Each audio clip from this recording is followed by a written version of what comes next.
On, another potential scam, or at the very least institutional land grab case, is coming to light from Tamil Nadu in connection with the state Waqf board. After sensationally claiming entire villages in Trichy last year, now the Waqf board in the state is claiming 57 acres of land in Vepur, which are already owned by as many as 30 families having full land records. This case is once again shining a light on the activities of the Waqf board and the Waqf Act itself, which gives unparalleled and unbridled powers to the board to acquire any land it deems a Waqf land in India. It may be important to note here, the Waqf is the third largest owner of land in India, only after the Indian Railways and the Indian Armed Forces. Outlandish claims of such kind by the Waqf boards have been made in the past too, just on the basis that they believe some Muslim invader, ruler or person owned the land at some point of time, even if it was centuries ago. So what is the latest case and why is it alarming?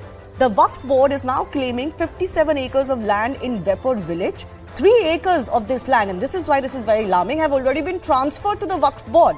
And people are at the receiving end, people who seemingly owned this land. 57 acres of this land is owned by as many as 30 families who are now distressed. This is largely agricultural land. This is coming on the back of another such case that came to light from the same state last year in September. The Tamil Nadu Waqf board then claimed 6 villages in Tiruchendurai as its own property. The Waqf board claimed tens of thousands of acres of land in Trichy. Authorities initially refused to sell or register the land by the locals. The Waqf board NOC, which is no objection certificate, was deemed necessary to sell any land in these villages. But after media reports, the government stepped in and allowed the locals to sell their land. We had featured that story on Plain Speak.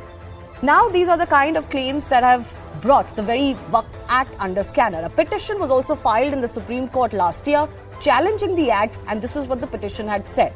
The Waqf per se is not mentioned anywhere in the Indian Constitution. It's against secularism and integrity.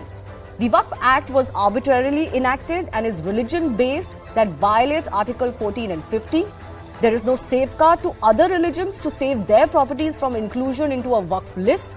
The Waqf board has been given unbridled powers to register any property as theirs. And finally, it also said that there is no provision to identify and determine the status of a property as a Waqf land. This brings us to the question of how is a Waqf land identified, and this is the biggest bone of contention. So the Waqf board collects information on properties it believes to be belonging to the Waqf. The Waqf board then conducts an inquiry into the said property. If the board is satisfied, it claims the property to be belonging to the Waqf. This is the biggest problem as far as the powers given to the Waqf board is concerned. The decision of the board, unless modified or revoked by the Waqf tribunal, is final. Now, the Waqf board only has Muslim representatives, but the Waqf tribunal does have state officials. But the biggest issue is it puts the onus on the ordinary individual to prove the land is theirs and not on the Waqf board. So the big question we asked today, with this another Waqf land row coming in from Tamil Nadu into spotlight again, is it not time to re-examine the Waqf Act? CNN News 18 went on ground, did a full report. This is by my colleague Purnima Murli. Take a look.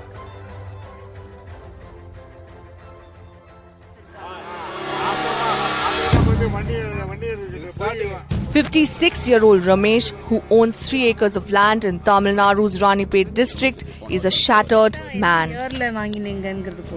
The land, which he bought in 1980, has been transferred to the state Waqf board. They wait for 70 years. 70 வருஷம் கோர்ட்ல போய் fight பண்ணி இன்னைக்கு Ayodhya கட்டறான்.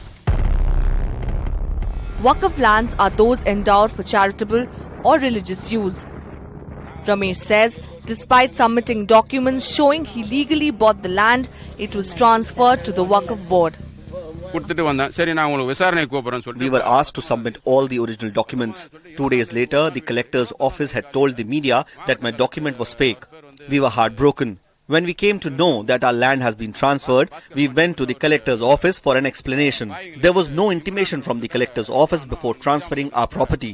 2 days later, teams came to our land to demolish the sheds and water pump set. When I tried questioning the officer, they asked me to move court and fight the case. Tamil Nadu Waqf board in fact has laid claim to over 57 acres of land in Vepur village.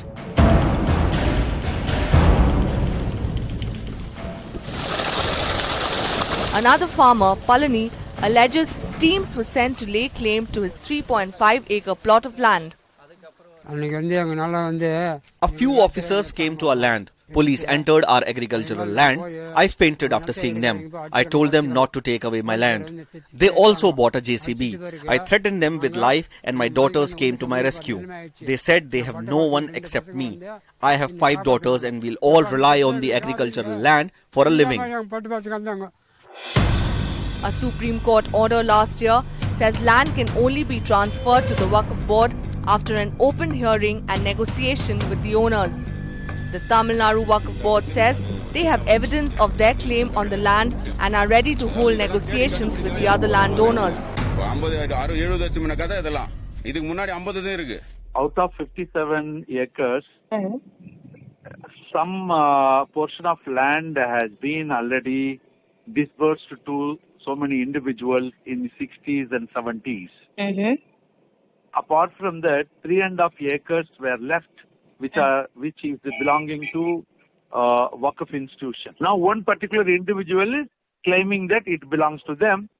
If it is belonging to him legally, they can claim or they can challenge before the court of law also. CNN News 18 spoke to the district administration, who said they are awaiting a response from the land authorities. They said, and I quote, "A report has been sent to Commissioner of Land Administration. A response from them is awaited for further action."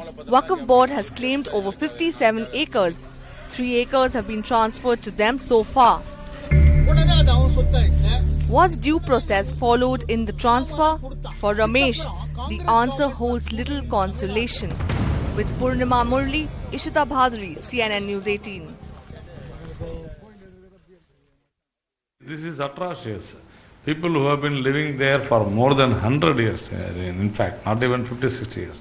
And they are taken for a very big surprise and shock.